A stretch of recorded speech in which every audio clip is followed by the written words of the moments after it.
I went to university, did a degree in commerce, and realised in the last year of my university that really I didn't want to be an accountant. Fast forward, worked throughout my life in technology with technology companies. I never wanted to be involved in sales. I've been in sales for about 25 of those 30 years. In the last couple of years, I've been on my own as an independent consultant, advisor, working with various businesses in the technology space. Understanding what can be solved by the salesperson's services, that the buyer is interested in exactly that because that's going to solve that problem. Yep. That's where the win is.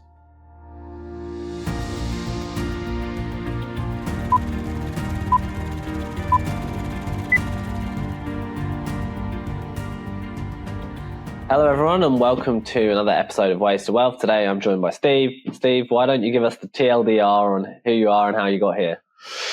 Oh, well, I'm old now. Been about 30 years in sales. Yeah.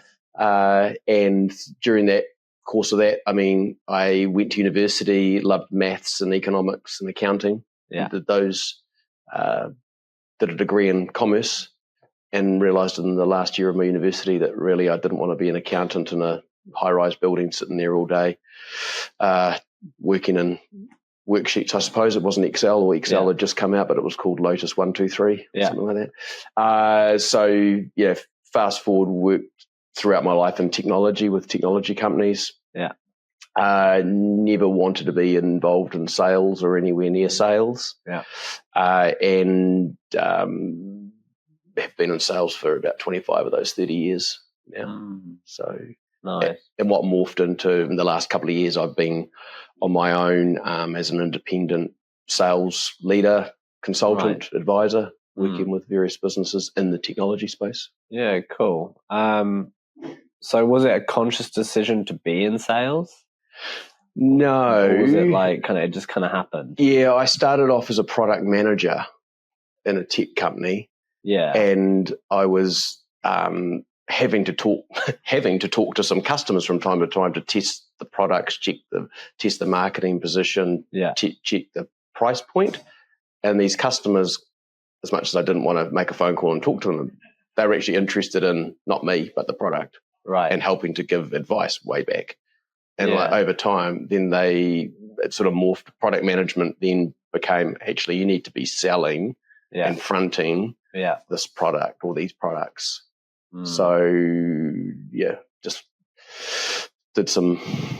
started just being authentic, I suppose, and liking people. And, well, I did always like people, I suppose, and that's probably an attribute which helped with sales. Right. But you had a connection to the product too, so you had good expertise in the product, which helped with that kind of client-facing and the sales side. Yeah. So I guess that gives you authenticity and trust. And that helped, I guess, the customer. It was easy. I wasn't doing cold calling to a customer. Hey, look at my new product. Do you want to buy it? Because that's sales. Yeah. It was back a bit where, hey, we've got a product. It's interested in your feedback and whether this would be applicable to your environment or something like that. Yeah. So. Okay. And then you just grinded that out. How many different organizations did you work for in that long period, roughly? From starting off to where I am now. Yeah, I know that you're on your own now. So we'll get to that shortly. Probably 8 to 10. I had a 12-year tenure with effectively a startup from the mid 2000s through to mid 2017, I think it was, and that was a cloud computing organization. Yeah, and that was when cloud computing wasn't really a word initially, and we were selling. We'd call up people, do you want to run your accounting system in the cloud instead of running it on a server? Yeah. And it was a lot of education and building trust, and they were like, these potential customers were letting go of their hard drive, and we were then running that hard drive in a data center. Yeah. And I sort of stepped through the process of relationship management to sales management to marketing and things. Yeah. So that was like the long tenure, but the other roles were sort of averaging 3 to 5 years. Right. And did you find that you learned the most from that longer experience or from those kind of shorter experiences? Jumping around a bit. I would say in that 12 years, the first 10 years I learned heaps, and we were adapting, and then we'd decide something on the fly as to what we were going to do next, and write a marketing. Because it was a startup. Yeah, and that was extraordinary. The last 2 years we were quite well established by then, and the fun had sort of fizzled out a little bit. Yeah. Was that like quite a loop? Because, I think people often, especially when they're starting and they're kind of maybe thinking about more of a technical role around accounting or something like that, it's a pretty linear path in terms of monetization. Whereas with sales, you do have these opportunities to kind of get these windfalls, which can be a great wealth builder if people are disciplined to then go ahead and then invest that and kind of put that to work after you've earned it. Was that startup like kind of probably the most fruitful, or was it just the most fulfilling? Yeah, a combination of both. Initially, it was more fulfilling, and then the latter years more fruitful, as you'd expect from a startup as it goes up the curve. But, what we were building was recurring monthly revenues from clients. They were using us for their, we're selling a service as software as a service. Well, that all came around. And the windfalls that came from that is you signed, clients wanted certainty in terms of where we're going to be around next month, let alone next year and the year after. So they wanted multi-year agreements. So we were really commercializing everything. So then we would get rewarded on these 36-month or 60-month term agreements, contracts and things. That's cool. And you were in sales for quite some time. Did you know you were going to end up going out on your own and being a business owner yourself, like all along? Like, did you always have a little bug for it, or did that kind of come more naturally and kind of almost by mistake? Yeah.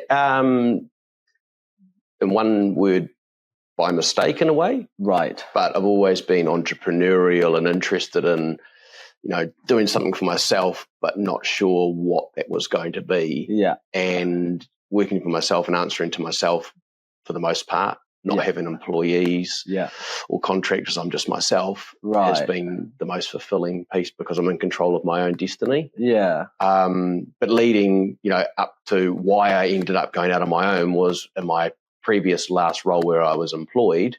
They went through another round of redundancies. Yeah. And I was one of 500 people that got taken out of this organization at that time. Yeah. And I remember at home, updating my CV and going, all right, where's the next job? Let's go and work for Salesforce. Let's look at Microsoft. Yeah. Let's look at Oracle. Yeah. Let's look at these other players. And while I was doing that, I was starting to get contacted by my network. And people were asking me, these were business owners of tech companies, we'd love to hire you. We just don't have a role for you. Yeah. And this sort of by the fifth phone call, and I was eating my Weet-Bix.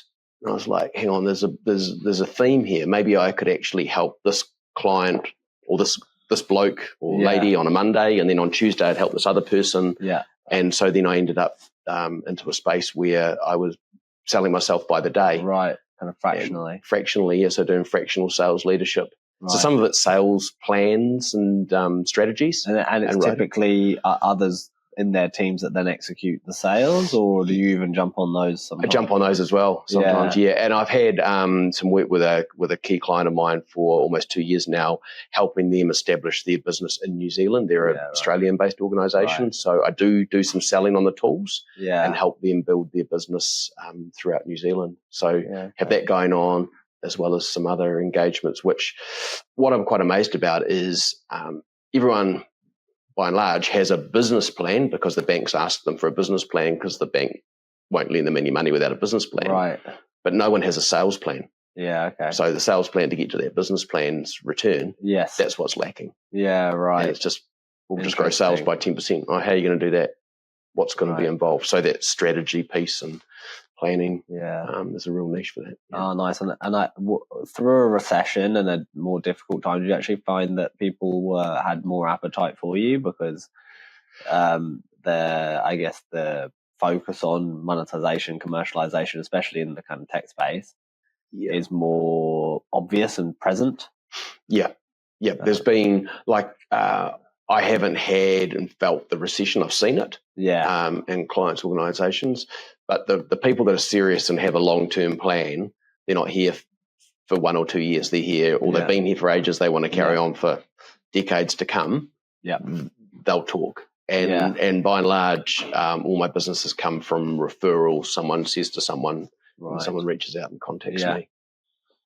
Oh, that's interesting. And do you find that do you find you have any like challenges around context switching a little bit with this fractional kind of style versus being kind of fully involved in one organization? Yeah, from time to time I do. But what I typically do is plan out my day in blocks. So, and typically I'm not working by the hour for different organizations. I'm working, all day for one organization, or 3/4 of that day, and then there might be some other work, or I pad it out. Yeah. And I might do some work in the evenings. I love working. Yeah. And I love the satisfaction of it. So that contextual piece sometimes it can throw me when I'm working on something and someone else rings me from another client. Then you've got to focus on something else for a bit. But they know, and I'm transparent in terms of what I'm doing and my ways of working. So I'm always accessible. Yeah. It's just sometimes it's just a bit harder than other times. Yeah, totally. But it's good. Yeah, nice. And is there a sweet spot of the amount of clients that you like kind of found? Because you kind of mentioned that you have, it almost is like more of an interest, and you don't seem to like, you don't seem like you want to really grow the headcount of the organization. Yeah. And you want to just focus on like the value you bring to the clients you have. And with that in mind, then, is there a sweet spot of clients or number of clients that you can handle? And at any one time, it's small. It's between 3 and 5. Yeah, right. Yeah, at any one time. And what happens is, when I do the sales planning and strategy with them, is then they'll go off and review and read. They might spend a month going through that with their stakeholders in their business, their finance, look at the gaps that I've identified, and then come back to me and go, okay, let's go. And what I will then do with them is hold them accountable as we hire salespeople, as we might hire a sales manager. We might remove some people from the organisation and all that. So that sort of so different things are moving at different times. Yeah. And so it's not sort of all go all the time. Yeah, for sure. Yeah, sort of on ups and downs and stuff almost. Yeah, sprints. Yeah. So there's different ones that come on at different times and leave. And I've got a backlog of a couple of clients at the moment, and really I've said to them, I'm about 4 weeks away from being able to help you. Right. And you need to sign to confirm that you'll engage with me. Yeah. And by and large, that works, and that it does happen because it's real. Because when they do phone me or send me an email and say, hey, can you come Monday? I can't come Monday. I guarantee that I can't help anyone else that brings me next week. Yeah. But in a few weeks' time, I could. But it needs to be scheduled in, now. You have to be disciplined when you're on your own to make sure that you're getting the right kind of, I guess, ways of working to give you the stability you need as an individual. Yeah. And I'm also mindful, I'm not going to take anyone for a ride and I'm going to give them 110% of me. Yeah. So I don't want a sideline distraction from someone else that's, keen to work with me, but yet they're not keen to commit. Yeah. So that's why I work with the bill payer, literally the people that are putting food on my table. Totally. And is it a lot of like basically hourly kind of billing, or are there also components that are almost like services or retainers that are less hourly driven in your client base? So I just charge myself out by the day. Yeah. So then we're not nickel and diming over what you do between 8:15 in the morning and 8:30 in the morning. Okay, so you're like, okay, look, Monday is this company and that's it. Yeah. So you're not kind of being like, oh, I'm going to do the morning with these guys and. Yeah, but what I'll do is with the ways of working is I'll work with their diaries. So what it could be is it could be Monday morning with client X, and then on Wednesday afternoon I'll reconnect with client X. Yeah. So we're doing it over 2 days. Day over 2 days with some space, because sometimes there might be some work that I've got to put together for them, and then they need to review it. So it's not like do it in the morning and then sit there with my arms folded, waiting around. Yeah. Oh, interesting. And given that a lot of you're charging by the day, like, have you thought about a strategy for you? Because, like, I imagine that there's a few questions I have here. One is that obviously with it, you probably get paid quite a strong hourly rate. However, you might not be booked out for the whole time, all the time. Yeah, that's correct. Yep. And then with some of these longer duration projects and kind of engagements, do you ever, or have you ever been able to create some sort of profit sharing or bonus function in what you're doing? So that's come up a couple of times, but it's gone away quite quickly because clients, given how challenging the markets have been, they've actually called it and said, actually, no, we just want to know what we're paying and get the outcome, to get the deliverables we've talked about. Yeah. And that's it. But I've got someone in train at the moment that may well end up being a performance-based result. And that's actually some performance-based associated with it. Yeah, that would be, because what they're looking to do is, in this technology company, they're actually looking to retire and have future, retire, sell the shares to and then management buyout or something. Have a management buyout. I'd be really interested to talk to those guys. Yeah.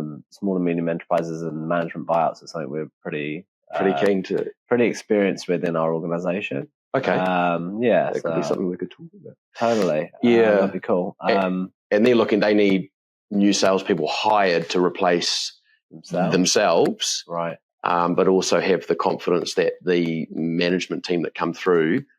Are they expecting to get fully out, or they want to remain no, fully out actually? They want to get fully out, so they want to be completely out of the business. And I'm assuming the business is quite profitable. Yeah, interesting. And has a tenure of about 30 years now. Yeah, wow, interesting. Yeah, there's a fascinating dynamic in the market with businesses that essentially don't have the right succession plan implemented yet. Yeah. And I found out this week that New Zealand businesses sell at a 69% discount to the US, the UK, Canada, and Australia. And that just goes to show you, one, obviously, potentially the bargains that are available in the market, but two, like the kind of systemic issues that we have around succession and kind of, I guess, modernization, really. Yeah. There's lots of old ways of working out there that in these succession plan, there is no succession plan. The thing. And often family don't, they've heard enough about this business over their lifetime. They don't want to step up into it. And often it's that they leave it too late. Too late, yes. Someone started, business is hard. Being a business owner is difficult. Mm-hmm. And, if you leave it too late, your kids might be in their 50s. Yeah. It's way too late. And they probably don't want to do it. Well, they've got another career they've already established. Exactly. They've got a career, family. They're not necessarily looking to grind it out and do the next leg. So that's something that kind of, those sort of things, if you leave them too late, it just becomes a nightmare. And then, the whole market, it's an interesting space. It's kind of like the unwind of the boomer asset base, really. And who's the natural buyer for these assets? Because there's a lot of wealth or paper wealth. That's assigned to these assets, but maybe not, and there's maybe no necessary buyer for those assets. So it's kind of this dynamic of like the expectation's quite high on price. Yeah. But maybe there's no liquidity, which drives prices down unless you just want to sit on the asset and then you risk that asset actually being worth less. Yeah. Well, the asset being, the IP that's stuck in someone's head. Well, yeah, that's even worse. That's partly the problem. And also, even in the last couple of years, looking at these different businesses that I've worked in and helped, some of it lacks a lot of process and, CRM as much as there's the HubSpots and the Salesforces and the Microsofts. Not many of those organizations are using that. This is mid-market. Yeah. They're going to get a new CRM or there's been a lack of adoption in what they've got. So there's no often continuity of tracing customers and tracking customers, process. Sign up a new customer. Well, how do we do that? If someone new comes in, it's like, well, how do we do that? You ask around the room. Oh, it's part of the onboarding. Yeah. Like, where's the onboarding manual or what? There isn't one. Yeah. I'm working with someone currently, and they do. That's real good. So they do.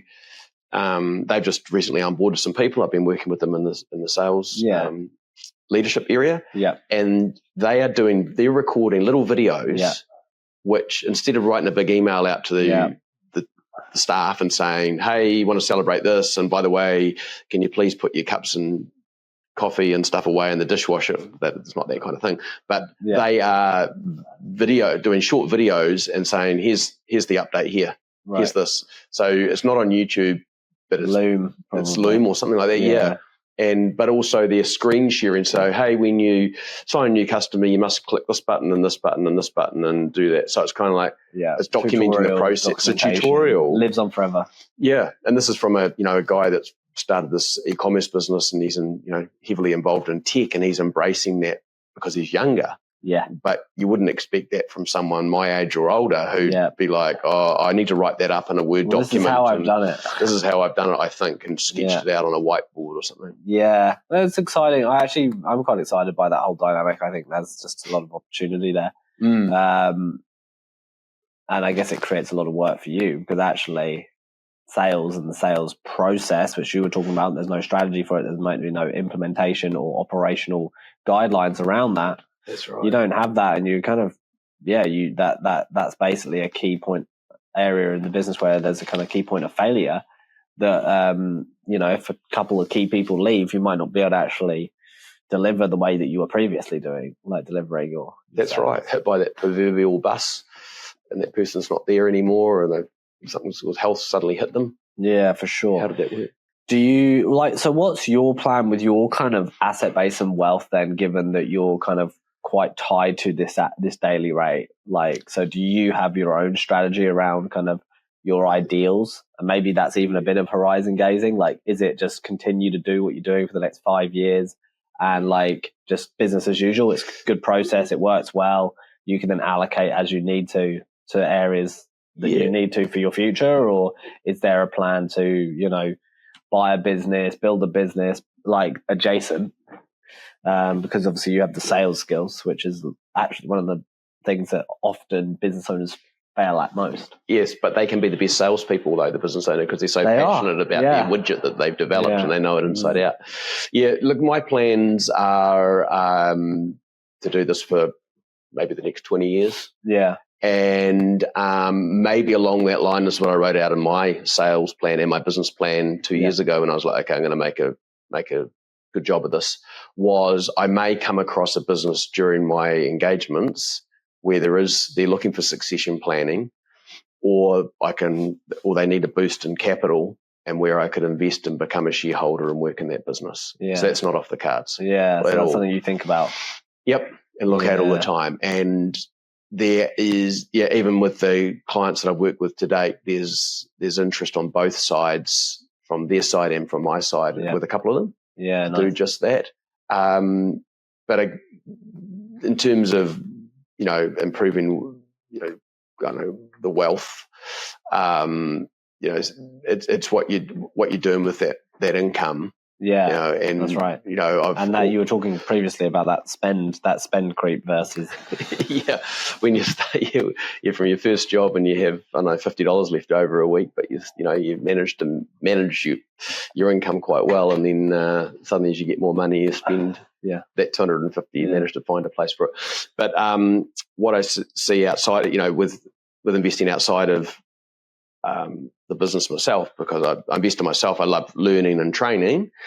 So I subscribe to a number of areas of learnings and that. But personal development. Yeah, personal development. But outside of that, equities, as much as they're down so much at the moment, that's where I put my money. Have in the past had properties, but actually quit all that probably 10 years ago now, and focused on the managed funds. Yeah, okay. And that's it's a compulsory saving. Yeah, it was like when I didn't have a mortgage anymore, it was right, instead of, don't have to service that mortgage, let's use that money that I was servicing for the mortgage. I know a few smart salespeople that have kind of done what you've done, and built real wealth from it. And it's actually kind of almost like an American approach to savings. It's very Americanized, right? You think about these salespeople in these tech roles in America that get their quarterly bonuses, and maybe their RSUs if they're at Microsoft or Salesforce and stuff, but they build incredible wealth via it. We've got quite a few clients in our business that are RSU earners, and they might earn a bunch of RSUs in, I don't know, Amazon, but then they want to diversify that because they don't want to just be in Amazon. But it's a healthy way to build wealth.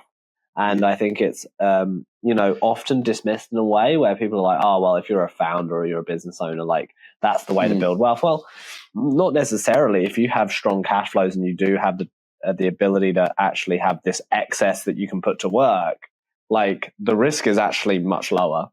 It is. The variability is also kind of tighter. And, you can become like a millionaire by just being disciplined and investing in equities. And there are like millions of people that have actually done that in the US. I'm sure. Right. And Australia as well. But here it's less popular. It seems like there's a massive bias towards property and investment properties. And then actually they're just cash flow negative often. And actually it's just a massive drag. And I think, cash flow is a little bit underappreciated in this country. Yeah. But when you have good cash flow, which you were kind of talking about around, you got your $50 left over. Yes, there's often a creep where, you earn an extra 100 where you're at least going to spend that 75. Yeah.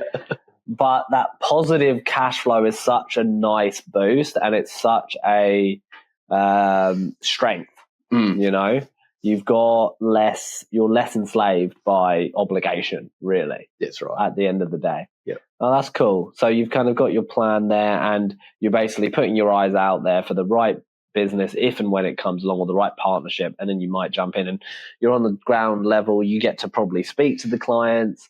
You've kind of got a bit of an edge in when the right one comes along, or the right timing comes along, that you could probably jump in and do something interesting. Yeah.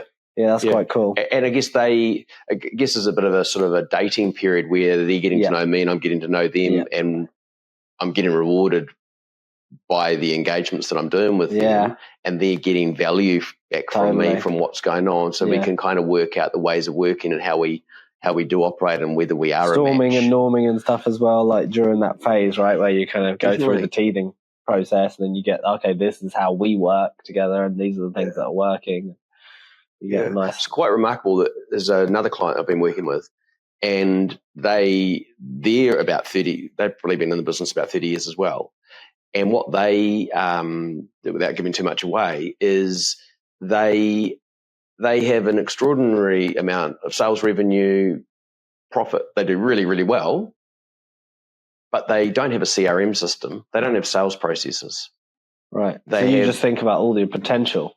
Basically, they could easily double their revenue, let alone more than double their profit. Right. And that's the opportunity that's in front of them right now. Right. And they know these things, but they haven't been told them from the outside. They've only sat around the board table and gone, I think we can do better here. But it's often hard as well, because there might not be the talent internal to execute on it, which often becomes a bit of a barrier. Yep. And then if they hire the wrong person to come in and advise them, then they're going to get a lot of advice, but no one's going to implement it. And then often I've found with these small businesses is they get disenfranchised by a certain discipline. It might be website building, it might be marketing, it might be sales, where basically they've kind of not had the greatest experience, but actually, what did they even provide the agency or the person that did the marketing for them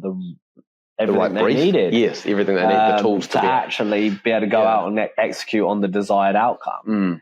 And I think there are actually quite a lot of these firms that are moving towards execution more so now.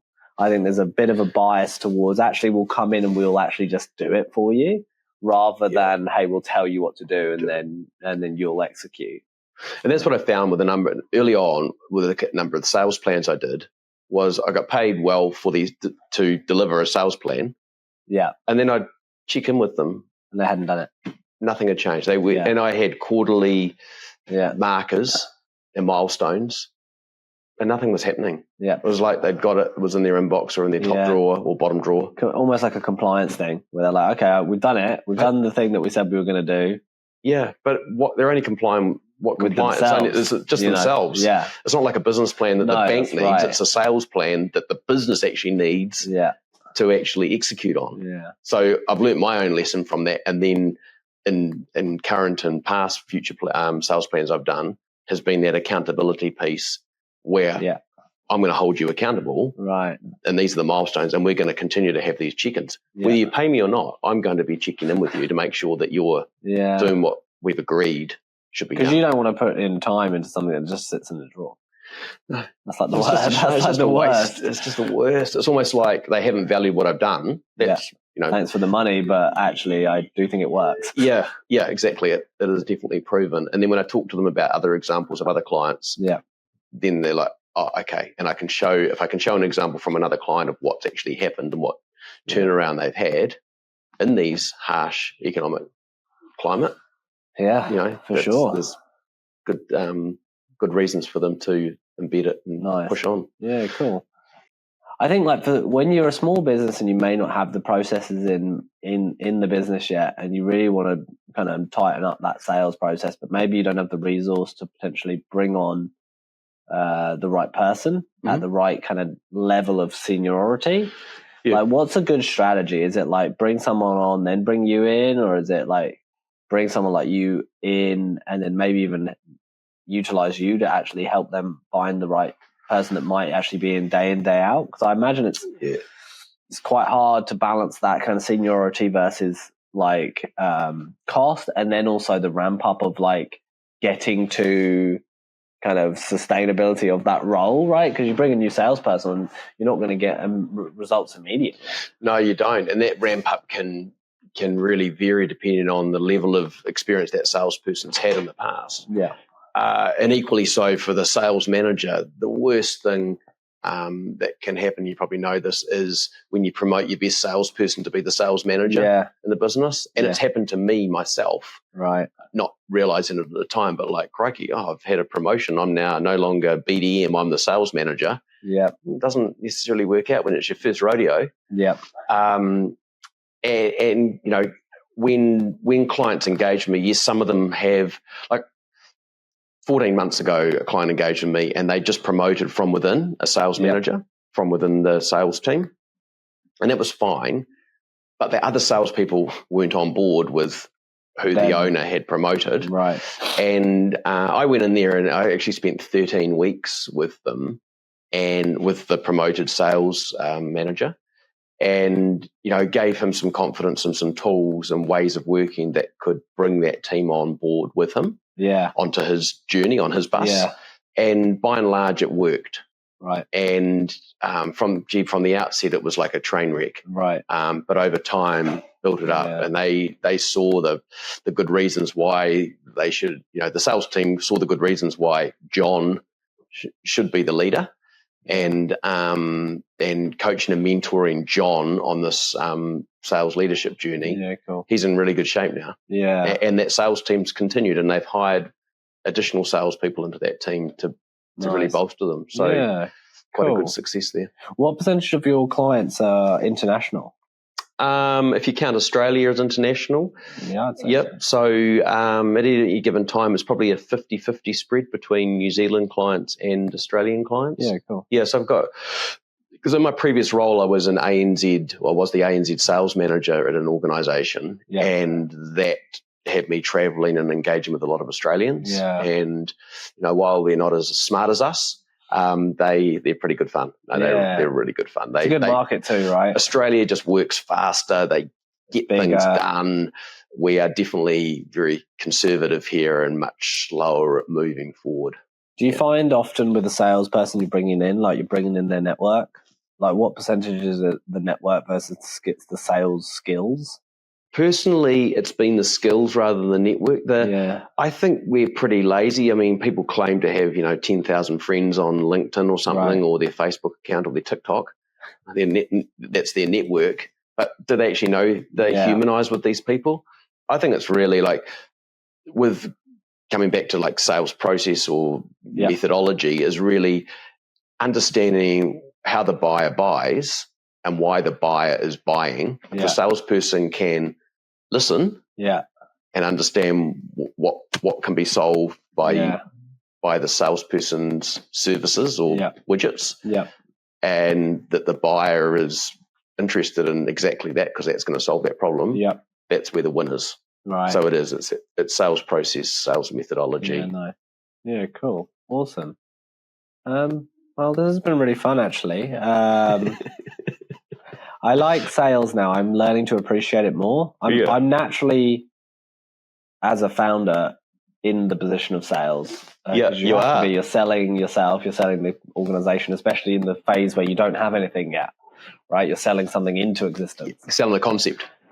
And I think it's something that a lot of business owners don't want, do begrudgingly. But I am actually like, okay, there's a whole kind of art and science to this, and it really is fundamental. And the great thing is, if you are a technologist or you know how to use technology, you could make your sales a product, like in itself, like a machine. It can be a machine. It's like an e-commerce. It takes care of itself. Sells on Easter Sunday, sells on Good Friday, sells on Anzac Day morning tomorrow, or something. There's all those things that that can be done automated. Yeah, but there's still a human touch and a human engagement. Sure. There's the people that buy. People buy from people. Yeah, and by and large, that stands true. If it's a commoditized product, you just buy it online. That's fine. You don't have to deal with the person. Yeah. But sometimes depending on what it is.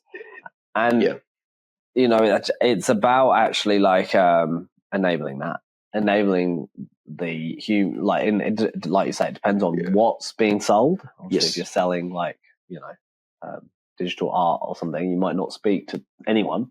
No. But in the case of, a lot of B2B sales or high kind of ticket B2C, then there's usually someone involved and what you're actually trying to do is you're trying to help that path, the happy path, exist. And by and large, B2B, as opposed, the consumer piece is just too tricky. I haven't had experience with B2C. Yeah, really. So it is. B2B is nice. Yeah, it's commercial rather than consumer driven. Yeah, and you're not dealing with the human and the emotions that come with it as much. It's more. I mean, there's still emotion in commercial deals, and the motivations behind the individual. Motivations behind that individual. Totally, but a lot more. It's got a totally different dynamic. Yeah, recognize the value piece is far more recognised in a B2B sale than a B2C. Right. Yeah, totally. Awesome. Well, thank you so much for spending the time coming in and chatting to me. I really enjoyed it. Thanks, Steve. Yeah, thank you too. Awesome. It's been really great, Charlie. Sweet, no problem. Awesome. Cheers.